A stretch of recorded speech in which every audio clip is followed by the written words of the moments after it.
mind. I want this. Oh no, it can't. You're done. You're dead. You're training yourself to not even be able to imagine what you want.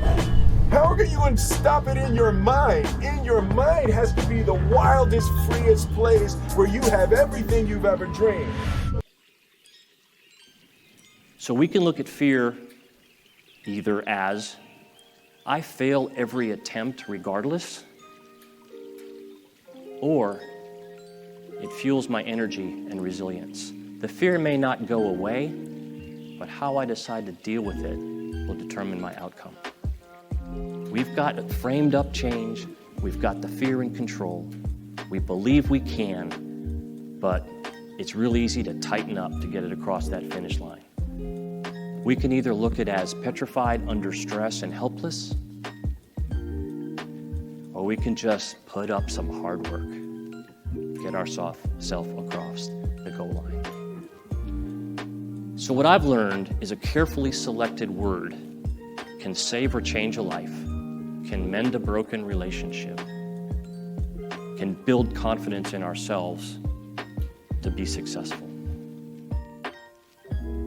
Invest in your possibilities. Do what you can with what you have today.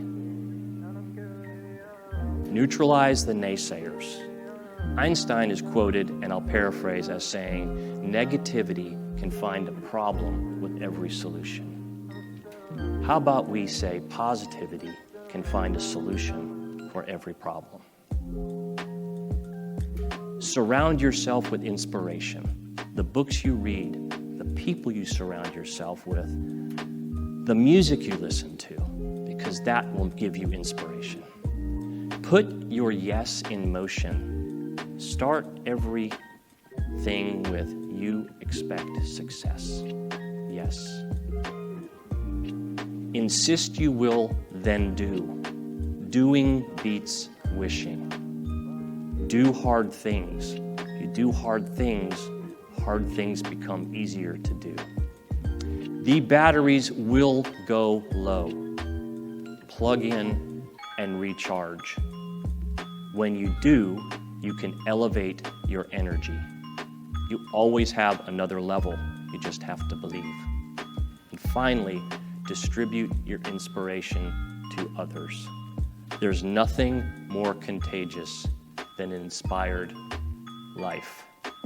Your words matter. Negativity, you can protect yourself from negativity. And that's what stops most people, negative thoughts. You can coat your mind from negativity. It's a real simple exercise to do. To coat your mind from negativity, the way you can put a coating around your mind is with one simple thing, gratitude. Gratitude erases negativity. I'm gonna show you how this works.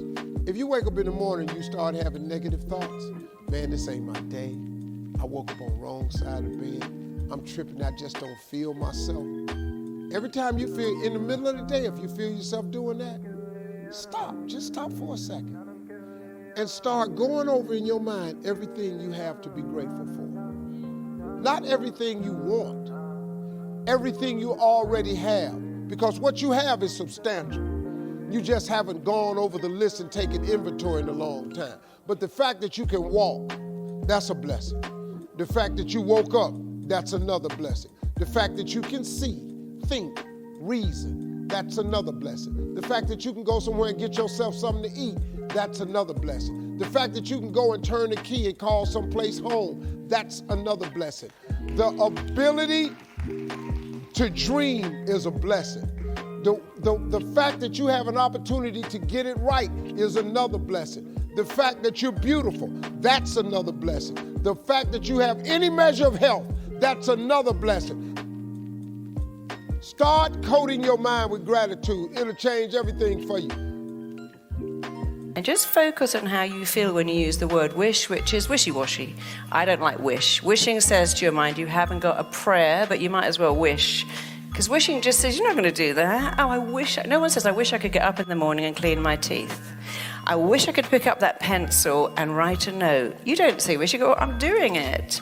So when you say to the mind, I wish I could, it says, yeah, me too, get over it. When you say to the mind, I hope I get this right, it goes, yeah, well, keep hoping, because you're not going to do that. When you go, if only, your mind goes, well, you never managed it before, so keep on with the if only, why don't you?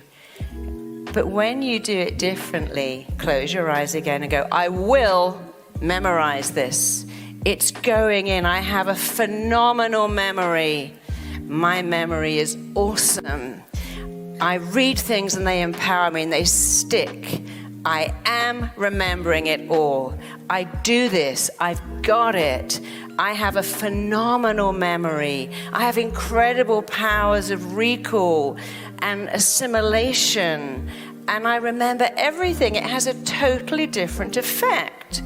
And so you learn with language. I never let my clients say wish.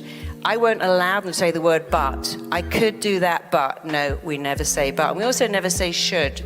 My therapist said to me, excuse me swearing, should is shit, and never use that word. I should. I say I could. I should go to the gym.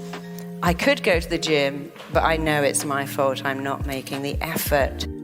And one of the rules of the mind, and it's the best rule, is that every thought you think and every word you say forms a blueprint, and your mind must work to make that blueprint real. So when you say, I can't remember anything, I'd lose the eyes in the back of my head if they weren't fixed in there, because I just can't remember anything. Your mind goes, that's a blueprint. Let me take you to it. And when you say, my memory is phenomenal, foolproof. In fact, I'm like human Google. When I read an exam, the minute I read the question, my mind has already gone to work, found the answer, and it stays in my head right through until I write it on the paper. Then I read the next question, the same thing happens. As I read the question, Google says, here's the answer. And here's one of my favorite rules of the mind. The mind responds to words that make a picture. So in America, they were giving these kids pencils called don't do drugs. And as they sharpened them, the word don't disappeared. And they said do drugs. Not very smart. Needed to put that the other way around. How about saying, I'm in my bed at home and I'm just so chilled and I could lie here for hours. I'm chilled, I'm relaxed, I'm blissed out. You must use words that make a picture. You can't go, oh, I'm okay really. I'm quite good, I'm not bad, this is okay. Because when I say the words okay, not bad, where's the picture? There's no picture. It's what I call fluff.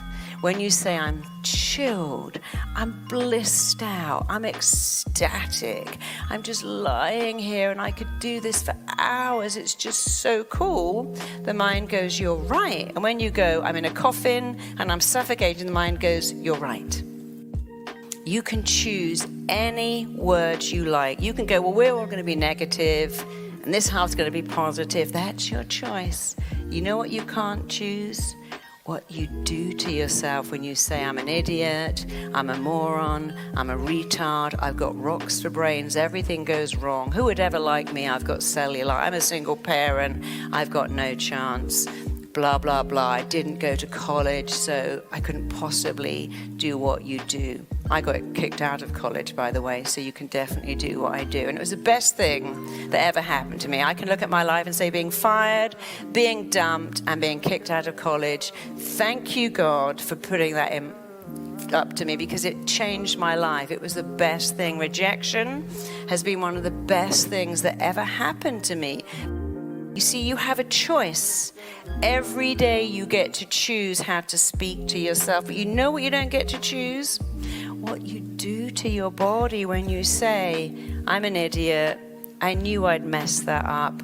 I knew that relationship wouldn't work. I've been waiting for it to go wrong. In fact, the day we got married, I stuck stickers on all my stuff so that when we got divorced, there'd be no confusion.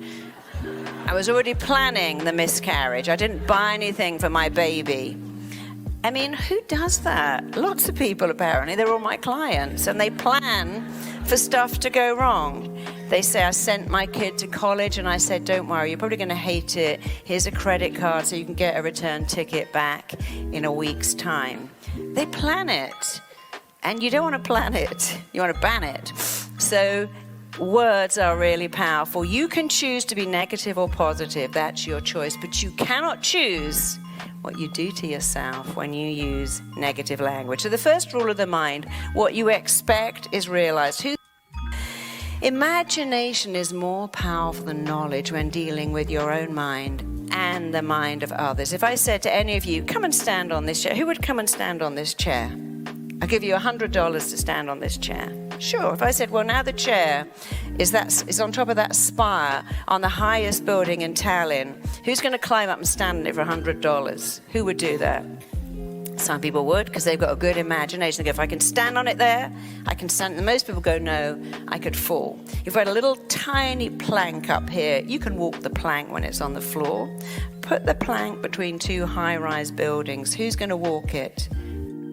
Because here's another rule of the mind. It does not care if what you do is right or wrong, good or bad, true or false, healthy or unhealthy. It just lets it in.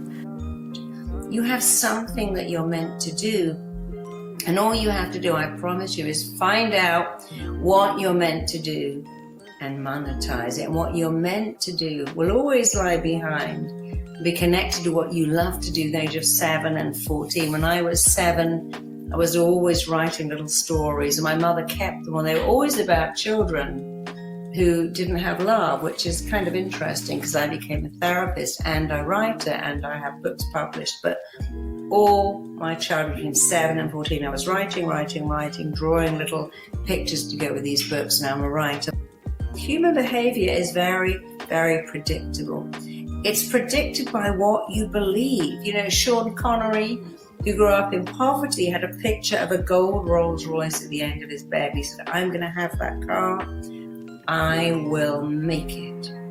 And it's just as easy to say that as to look at a Rolls Royce and go, no, I'll never get one of those. The likes of us, we don't get to have Rolls Royces. You know, I'm living on welfare here. How is that ever going to happen? I was watching a great interview with Michael Caine, and he was saying that when he made it, he was a Cockney boy, a working class boy from a working class estate, and he went for an audition. And it was only because the guy giving him was American and didn't realize he had a working class accent that he got cast in Zulu. So I never would have got that part in a million years if it hadn't been that the director, the producer, the casting agent was American. When you want to have something, think about what you want. Think about right now, what do you want? What is it that you really, really, really want? And then think about what you'd have to do to get one. Maybe it's more money. You see, if you guys just want to be a millionaire, that won't work unless you think about what would I have to do to become a millionaire. And then I want you to think about who would benefit from you being a millionaire. You see, the more people who will benefit, the more reasons you have to be a millionaire, the more likely you are to make it. Why would I write a book? Who would read that book? What would benefit me from writing a book? And who else would benefit if I wrote a book? Why are you telling yourself stuff that holds you back when you could tell yourself stuff that makes you soar? Somebody wrote to me this week and said, you know, I was listening to your talk and I realized, because I draw for a living, I'm always saying I've got to draw faster, I've got to draw faster. And when I listened to you, I thought, no, I should be saying I draw really fast and I'm amazing. And I said, yes, because when you're any kind of artist, you have a choice. You can use your thoughts to limit yourself, or you can use your thoughts to soar. When you have a brilliant mind, you can rationalize why you feel so bad, or you can talk yourself out of it. So use your thoughts to take off, not to ground you. Use your thoughts to move towards success, instead of using your thoughts to move away from it. And many of you, without knowing it, are using your thoughts to move towards success instead of away from it.